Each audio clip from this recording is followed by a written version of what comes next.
വിവാഹം കഴിഞ്ഞ പുരുഷനും സ്ത്രീയും പല സമയങ്ങളിലും അവർ പരസ്പരം ഇഷ്ടമുള്ള സാധനങ്ങൾ കൈമാറുക വഴി തന്റെ കൂടെയുള്ള ജീവിത പങ്കാളിയെ പ്രസാദിപ്പിക്കുവാൻ ശ്രമിക്കുന്നത് സുപരിചിതമാണ്. അതിന്റെ അർത്ഥം ജീവിത പങ്കാളിക്ക് കൊടുക്കുന്ന ഒരു ഗിഫ്റ്റ് ജീവിത പങ്കാളിയെ പ്രസാദിപ്പിക്കുന്നത് കൊണ്ട് ഗിഫ്റ്റ് കൊടുക്കുന്ന ആളും സന്തോഷിക്കുന്നതായി നമുക്ക് കാണുവാൻ കഴിയും. നാം സ്നേഹിക്കുന്ന ആളുടെ സന്തോഷം നമ്മെ സന്തോഷിപ്പിക്കുന്നതായി നമുക്ക് അവിടെ കാണുവാൻ കഴിയും. നാം ഇന്നായിരിക്കുന്ന സാഹചര്യങ്ങളിൽ നമ്മെ വിളിച്ച് വേർതിരിച്ച ദൈവത്തെ പ്രസാദിപ്പിക്കുവാൻ നാം ശ്രമിക്കുന്നുണ്ടോ എന്നത് വളരെ പ്രസക്തമാണ്. സ്വപുത്രനെ ആദരിക്കാതെ നമുക്കായി സകലതും ഏൽപ്പിച്ചു തന്ന ദൈവസ്നേഹത്തെ നാം കാണാതെ പോകുന്നുവെങ്കിൽ അതിൽ പരം നിർഭാഗ്യം നമുക്കില്ല. നമ്മുടെ ജീവിതത്തിൽ ഏത് സാഹചര്യങ്ങൾ കടന്നു വന്നാലും അവിടെയെല്ലാം പ്രവർത്തിക്കുവാൻ കഴിയുന്ന ഒരു സർവശക്തനായ ദൈവം നമുക്കുണ്ട്. ആ ദൈവത്തെ എങ്ങനെയും പ്രസാദിപ്പിക്കണം എന്ന് ചിന്തിച്ച് പല കാര്യങ്ങളും ചെയ്യുന്നതായി നമുക്ക് കാണാം. യഥാർത്ഥത്തിൽ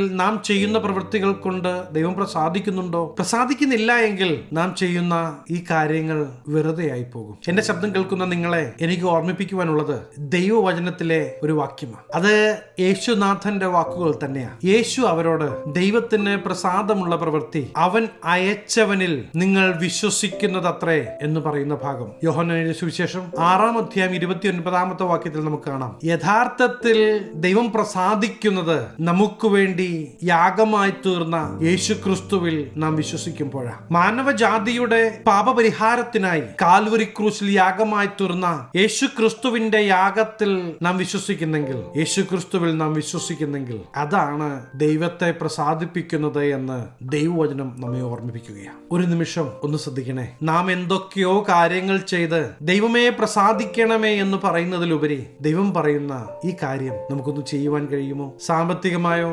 ധനപരമായോ നമുക്ക് നഷ്ടപ്പെടുവാൻ ഒന്നുമില്ല. എന്നാൽ ദൈവത്തെ പ്രസാദിപ്പിക്കുന്നുവെങ്കിൽ ദൈവിക നന്മകൾ നാം അനുഭവിക്കുവാൻ തുടങ്ങും. ദൈവിക പ്രൊവിഷൻസ് നാം അനുഭവിക്കുവാൻ തുടങ്ങും. ഇഹലോകത്ത് വിജയകരമായി ദൈവം നമ്മെ വഴി നടത്തും. മാത്രമല്ല നിത്യതയിലേക്ക് അവൻ നമ്മെ ഒരുക്കും. ഈ ദൈവസ്നേഹത്തിനെതിരെ മുഖം തിരിച്ച് നടക്കാതെ ദൈവമേ എന്നെ ഇതാ ഏൽപ്പിക്കുന്നു, യേശു ക്രിസ്തുവിൽ ഞാൻ വിശ്വസിക്കുന്നു എന്ന് പറയുവാൻ തയ്യാറാണെങ്കിൽ യേശു ക്രിസ്തുവിന്റെ സാന്നിധ്യം നിങ്ങൾ അനുഭവിക്കുവാൻ തുടങ്ങും. ഇന്ന കാര്യങ്ങൾ ചെയ്ത ഞാൻ എങ്ങനെ ദൈവത്തിന്റെ അടുത്തേക്ക് അടുത്തു ചെല്ലും? പ്രിയ ദൈവത്തിലെ നമ്മുടെ പാപം എത്ര കടും ചുവപ്പാണെങ്കിലും യേശു ക്രിസ്തുവിൽ കാൽവറി ക്രൂശിലെ യേശു ക്രിസ്തുവിന്റെ രക്തത്താൽ അതിന് വിമോചനമുണ്ട്, അതിന് വിടുതലുണ്ട്. ദൈവത്തോട് എല്ലാ കാലവും ശത്രുത വെച്ചു പുലർത്തുവാനല്ല ദൈവം നമ്മെ കുറിച്ച് ആഗ്രഹിക്കുന്നത്. യേശു ക്രിസ്തുവിൽ വിശ്വസിച്ച് ദൈവത്തിന്റെ മകനായി മകളായി നാം മാറ്റപ്പെടണമെന്ന് ദൈവം ആഗ്രഹിക്കുകയാണ്. ദൈവത്തെ പ്രസാദിപ്പിക്കുന്ന പ്രവൃത്തി നമ്മിൽ നിന്ന് പുറത്തു വരണമെങ്കിൽ യേശു ക്രിസ്തുവിൽ നാം വിശ്വസിക്കേണ്ടത് ആവശ്യമാണ്. ഇതുവഴി നടക്ക എന്ന് പറയുന്ന ദൈവത്തിന്റെ ശബ്ദം കേട്ട്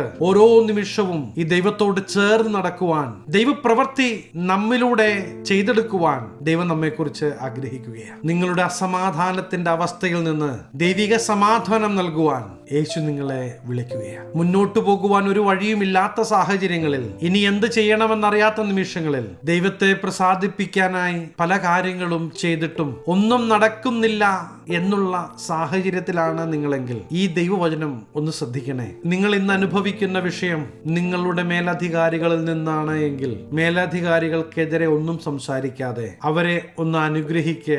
അതിനുശേഷം ഈ വിഷയം ദൈവത്തിന്റെ അടുക്കിലേക്ക് ഒന്ന് കൊണ്ടുപോവാ. തീർച്ചയായും നിങ്ങൾ ദൈവിക പദ്ധതി കാണുക തന്നെ ചെയ്യും. പല സമയങ്ങളിൽ നമ്മോട് ചേർന്ന് നിൽക്കുമെന്ന് വിചാരിച്ചവർ പലരും വിഷയം വന്നപ്പോ നമ്മളെ ഇട്ടിട്ട് പോയിരിക്കാം. എന്നാൽ ഈ യേശു നിങ്ങളെ ഉപേക്ഷിക്കുകയില്ല കേട്ടോ. അവനൊരിക്കലും നിങ്ങളെ സഹായിക്കാതിരിക്കുകയുമില്ല. യേശുവിന്റെ അടുക്കൽ വന്ന് ദൈവമേ തെറ്റിപ്പോയി നാഥ ക്ഷമിക്കണമേ എന്ന് പറഞ്ഞ് പാപക്ഷമ പ്രാപിപ്പാൻ നിങ്ങൾ തയ്യാറാണെങ്കിൽ നിങ്ങളുടെ ജീവിതം ഒരു അനുഗ്രഹമായി മാറും. നമ്മുടെ പാപത്തിന് പരിഹാരത്തിന് വേണ്ടി മാത്രമല്ല, നമ്മുടെ രോഗസൗഖ്യത്തിനും വേണ്ടിയിട്ടാ യേശു പീഡ സഹിച്ചത്. പല കോടതികൾ മാറി മാറി ഇവനിൽ കുറ്റമൊന്നുമില്ല എന്ന് വിധിച്ചിട്ടും നമ്മുടെ വിടുതലിനും നമ്മുടെ സൗഖ്യത്തിനും മാനവജാതിയുടെ പാപക്ഷമയ്ക്കും നമ്മെ ദൈവത്തോട് അടുപ്പിക്കുവാനുമായി കാൽവറി ക്രൂശിൽ അവൻ യാഗമായി തീരുകയാണ്. ഈ യേശുക്രിസ്തുവിൽ വിശ്വസിക്കുന്നതാണ് ദൈവത്തിന് പ്രസാദമുള്ള പ്രവൃത്തി. ഈ യേശുക്രിസ്തുവിൽ വിശ്വസിക്കുക എന്ന് പറയുമ്പോൾ ഇന്ന് നാം കടന്നു പോകുന്ന സാഹചര്യങ്ങളിൽ നിന്നെല്ലാം പുറത്തു കൊണ്ടുവരുവാൻ കഴിയുന്ന ജീവിക്കുന്ന ദൈവമുണ്ട് എന്ന് നാം ഒന്ന് ഉറക്കേണ്ടത് ആവശ്യമാണ്. അങ്ങനെയെങ്കിൽ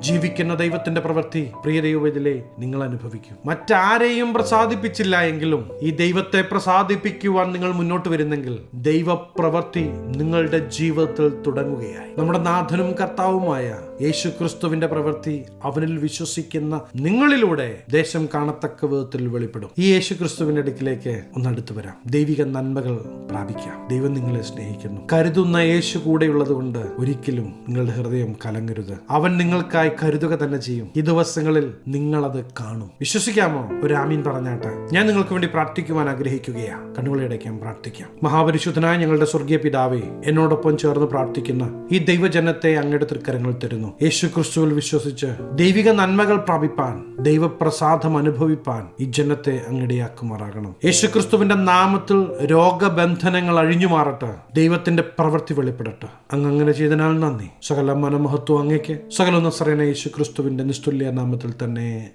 പ്രിയ ദൈവത്തിലെ ദേശത്ത് നിങ്ങളൊരു അനുഗ്രഹമാകും. ദൈവത്തിന്റെ പ്രവൃത്തി ഈ ദിവസങ്ങളിൽ തന്നെ നിങ്ങൾ അനുഭവിക്കും. ഈ ചെറു സന്ദേശം നിങ്ങൾക്ക് അനുഗ്രഹമായി എങ്കിൽ തീർച്ചയായും ഞങ്ങളെ അറിയിക്കണം. അനേകർക്ക് അനുഗ്രഹമാകേണ്ടതിന് സ്നേഹിതർക്ക് ഷെയർ ചെയ്യുക, ഫോർവേഡ് ചെയ്യുക. നിങ്ങൾ ഈ ചാനൽ ഇതുവരെയായിട്ടും സബ്സ്ക്രൈബ് ചെയ്തിട്ടില്ല എങ്കിൽ തീർച്ചയായും സബ്സ്ക്രൈബ് ചെയ്യുക. ദൈവം അനുവദിച്ചാൽ അടുത്ത ദിവസം നമുക്ക് വീണ്ടും കാണാം. Stay blessed.